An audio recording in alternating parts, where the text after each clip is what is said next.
Thoughts Are Things by Prentice, Mulford, Chapter 7.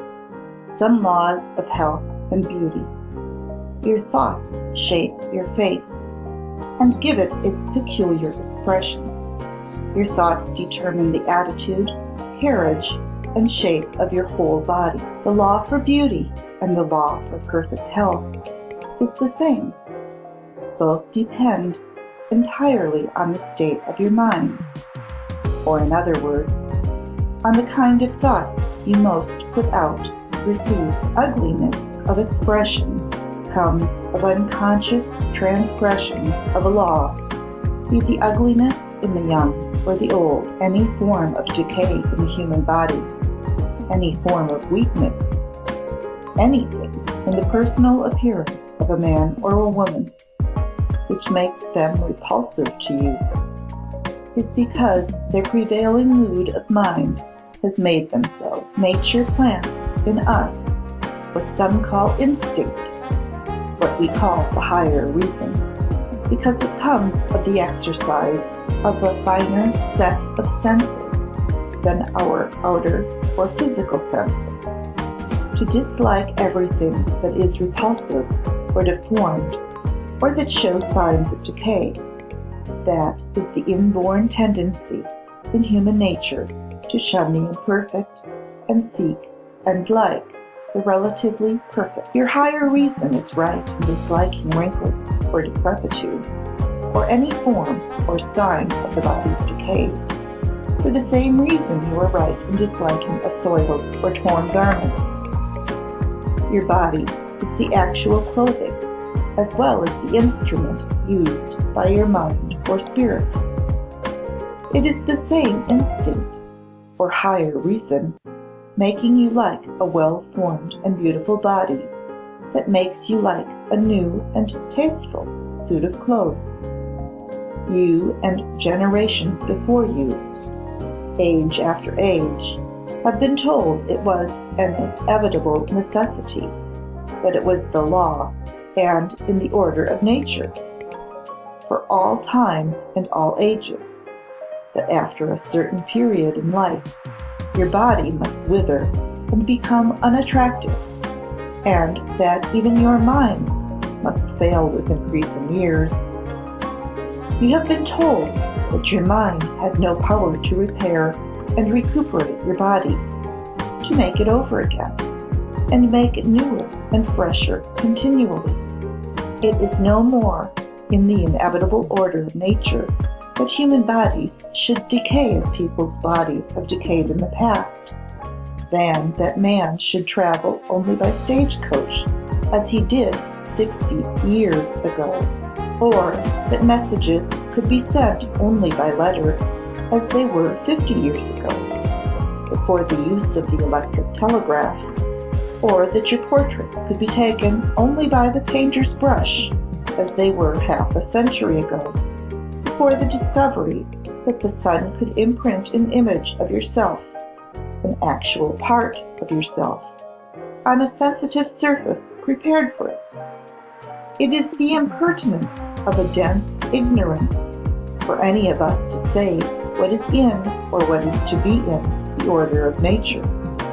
It is a stupid blunder to look back at the little we know of the past and say that it is the unerring index finger telling us what is to be in the future.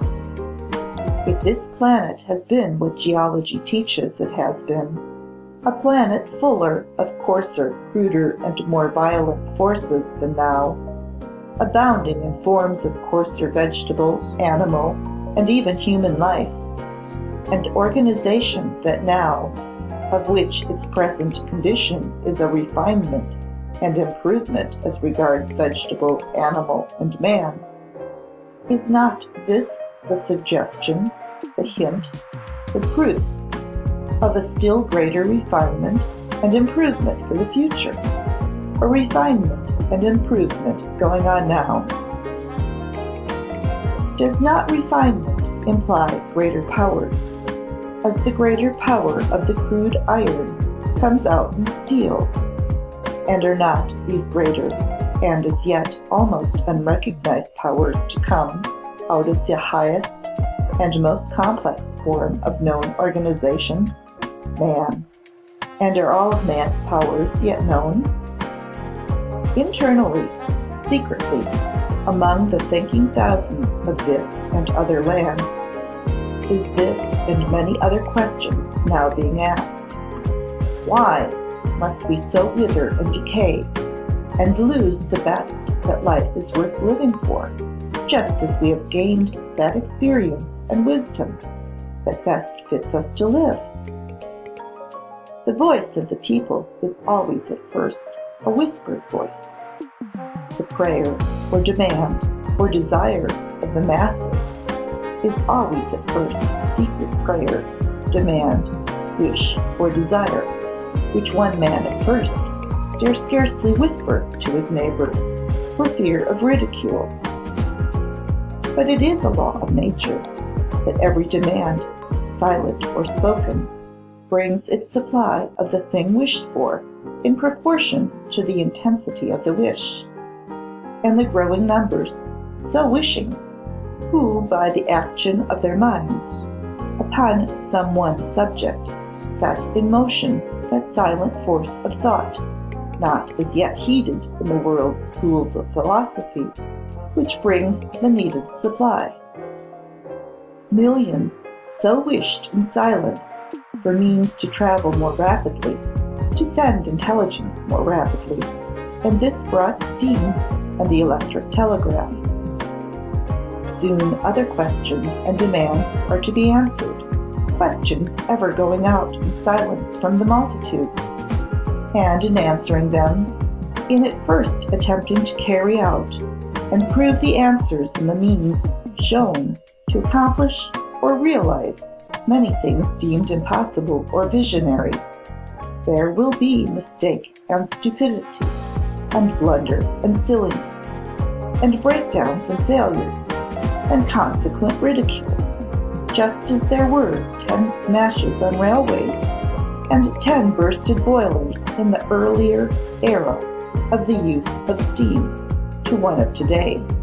But a truth always goes straight ahead, despite mistake and blunder, and proves itself at last.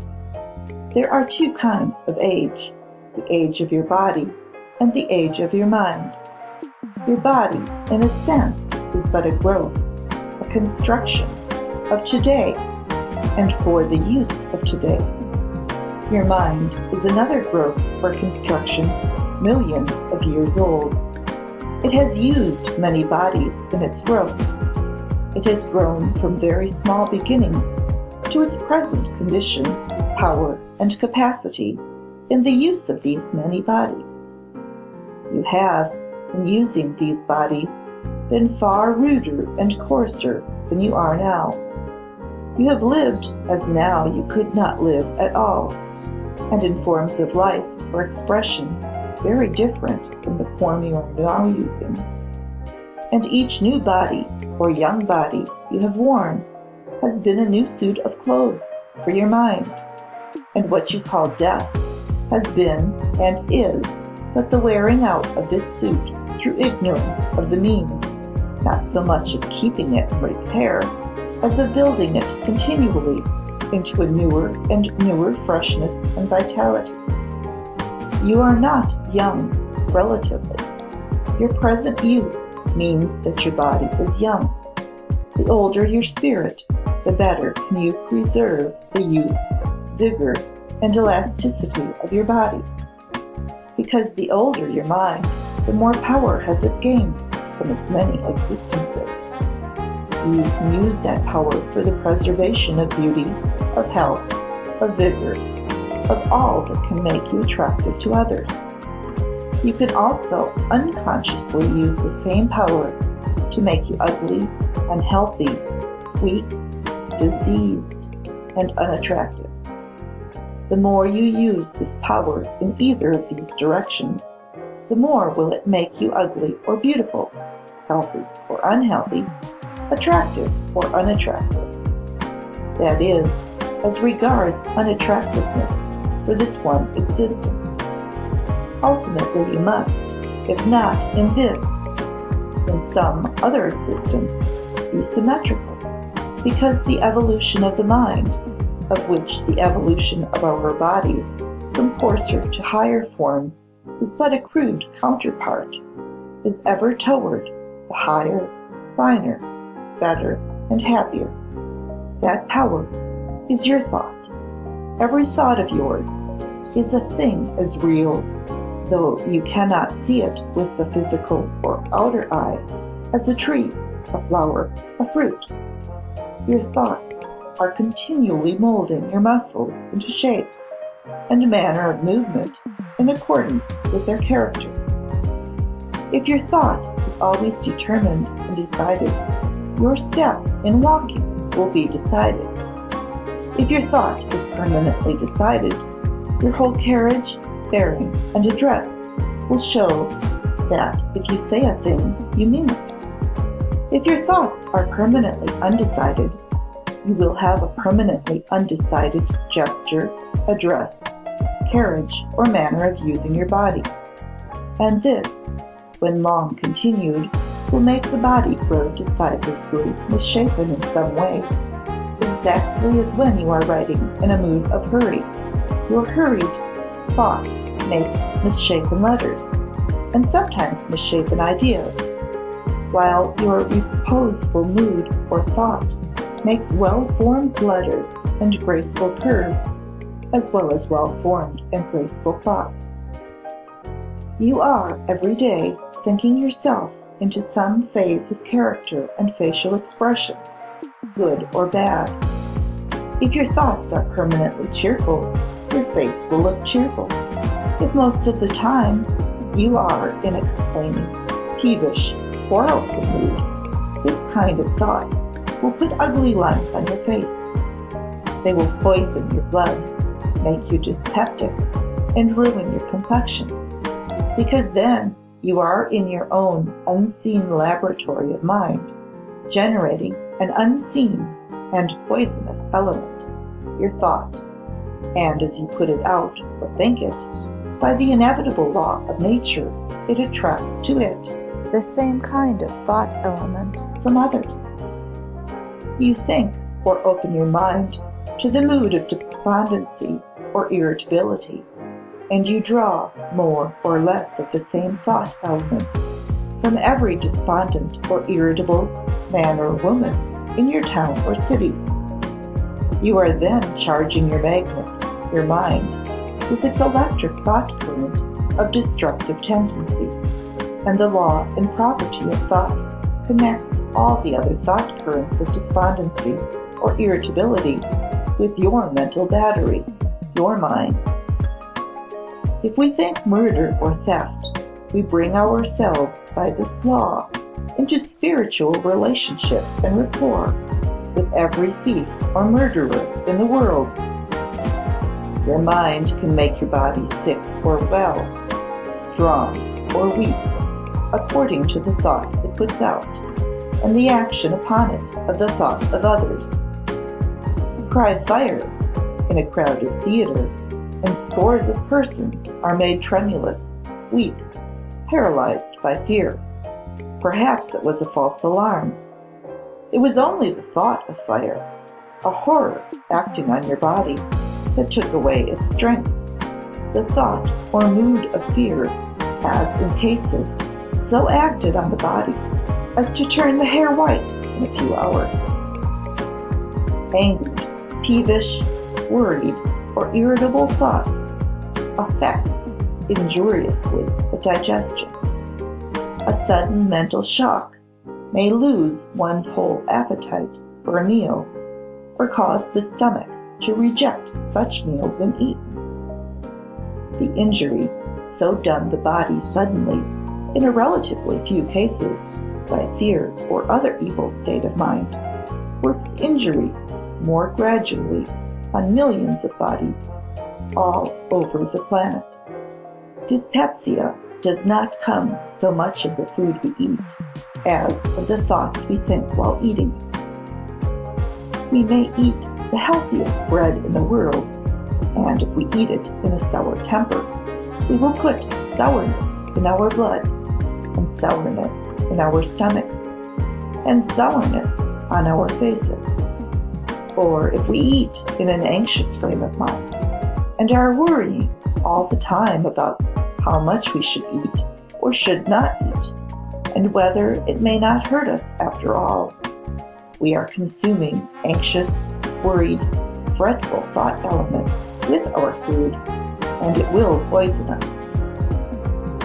If we are cheerful and chatty and lively and jolly while eating, we are putting liveliness and cheer into ourselves and making such qualities more and more a part of ourselves.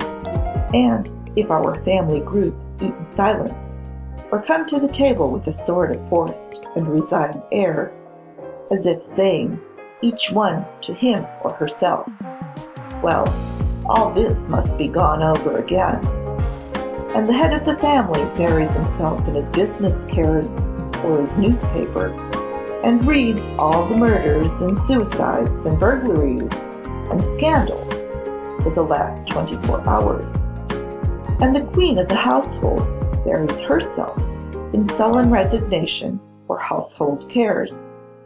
Then there are being literally consumed at the table, along with the food, the thought element of worry and murder and suicide, and the morbid element which loves to dwell on the horrible and ghastly. And as a result, dyspepsia, in some of its many forms, will be manufactured all the way down the line, from one end of the table to the other. If the habitual expression of a face be a scowl, it is because the thoughts behind that face are mostly scowls. If the corners of a mouth are turned down, it is because most of the time the thoughts which govern and shape that mouth are gloomy and despondent. If a face does not invite people and make them desire to get acquainted with its wearer, it is because that face is a sign advertising thoughts behind it which the wearer may not dare to speak to others, possibly may not dare to whisper to himself.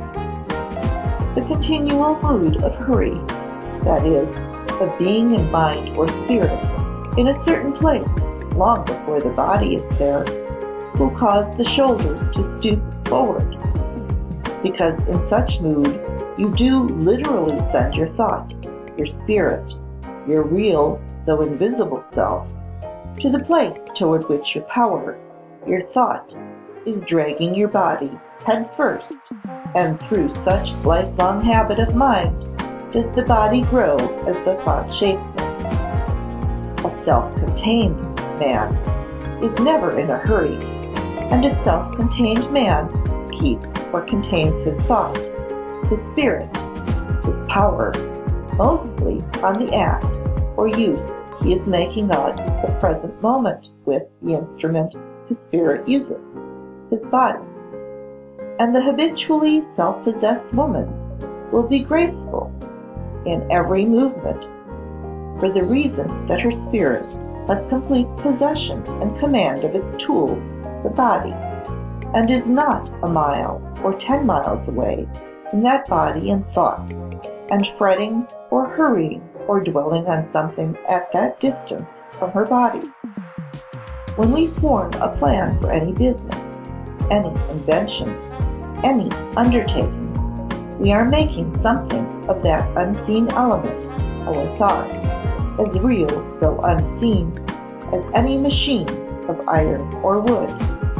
That plan or thought begins, as soon as made, to draw to itself, in more unseen elements, power to carry itself out, power to materialize itself in physical or visible substance.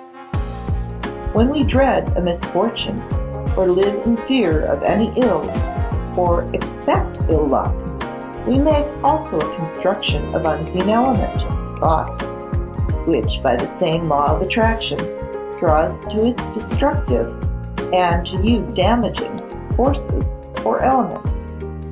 Thus, the law for success is also the law for misfortune, according as it is used. Even as the force of a man's arm can save another from drowning, or strike a dagger to his heart. Of whatever possible thing we think, we are building, in unseen substance, a construction which will draw to us forces or elements to aid us or hurt us, according to the character of thought we think or put out. If you expect to grow old, and keep ever in your mind an image or construction of yourself as old and decrepit, you will assuredly be so. You are then making yourself so. If you make a plan in thought, in unseen element, for yourself as helpless and decrepit, such plan will draw to you of unseen thought element that which will make you weak, helpless, and decrepit. If, on the contrary, you make for yourself a plan for being always healthy, active, and vigorous, and stick to that plan, and refuse to grow decrepit, and refuse to believe the legions of people who will tell you that you must grow old, you will not grow old. It is because you think it must be so, as people tell you, that makes it so. If you, in your mind, are ever building an ideal of yourself as strong, healthy, and vigorous, you are building to yourself, of invisible element, that which is ever drawing to you more health, strength, and vigor. You can make of your mind a magnet to attract health or weakness. If you love to think of the strong things in nature, of granite mountains and heaving billows and restless tempests, you attract to you their elements of strength. If you build yourself in health and strength today, and despond and give up such thinking or building tomorrow, you do not destroy what in spirit and of spirit you have built up. That amount of element so added to your spirit can never be lost, but you do for the time in so desponding, that is, thinking weakness, stop the building of your health structure. And although your spirit is so much the stronger for that addition of element, it may not be strong enough to give quickly to the body what you may have taken from it through such despondent thought. Persistence in thinking health, in imagining or idealizing yourself as healthy, vigorous, and symmetrical, is the cornerstone of health and beauty. Of that which you think most, that you will be, and that you will have most. You say no, but your bedridden patient is not thinking I am strong. He or she is thinking, I am so weak. Your dyspeptic man or woman is not thinking, I will have a strong stomach. They are ever saying, I can't digest anything. And they can't for that very reason. We are apt to nurse our maladies rather than nurse ourselves. We want our maladies petted and sympathized with more than ourselves. When we have a bad cold or a very cough, sometimes says to others, unconsciously, I am this morning an object for your sympathy. I am so afflicted. It is the cold, then, that is calling out for sympathy. Were the body treated rightly, your own mind and all the minds about you would say to that weak element in you, get out of that body. And the silent force of a few minds, so directed, would drive that weakness out. It would leave as Satan did when the man of Nazareth imperiously ordered him. Colds and all other forms of disease are only forms of Satan, and thrive also by nursing. Vigor and health are catching also, as well as the measles. What would many grown-up people give for a limb or two limbs that had in them the spring and elasticity of those owned by a boy 12 years old? For two limbs that could climb trees, walk on rail fences, and run because they loved to run and couldn't help running? If such limbs, so full of life, could be manufactured and sold, would there not be a demand for them by those stout ladies and gentlemen who get in and out of their carriages as if their bodies weighed a ton? Why is it that humanity resigns itself, with scarcely a protest, to the growing heaviness, sluggishness, and stiffness that comes even with middle age? I believe, however, we compromise this inertia and call it dignity. Of course, a man and a father and a citizen and a voter and a pillar of the state of inertia shouldn't run and cut up and kick up like a boy because he can't. Neither should a lady who has grown to the dignity of a waddle run as she did when a girl of 12 because she can't either. Actually, we put on our infirmities as we would a mask and hobble around in them saying, "This is the thing to do," because we can't do anything else. Sometimes we are even in a hurry to put them on, like the young gentleman who sticks an eyeglass to his eye, and thereby the sooner ruins the sight of a sound organ in order to look tunny or bookish.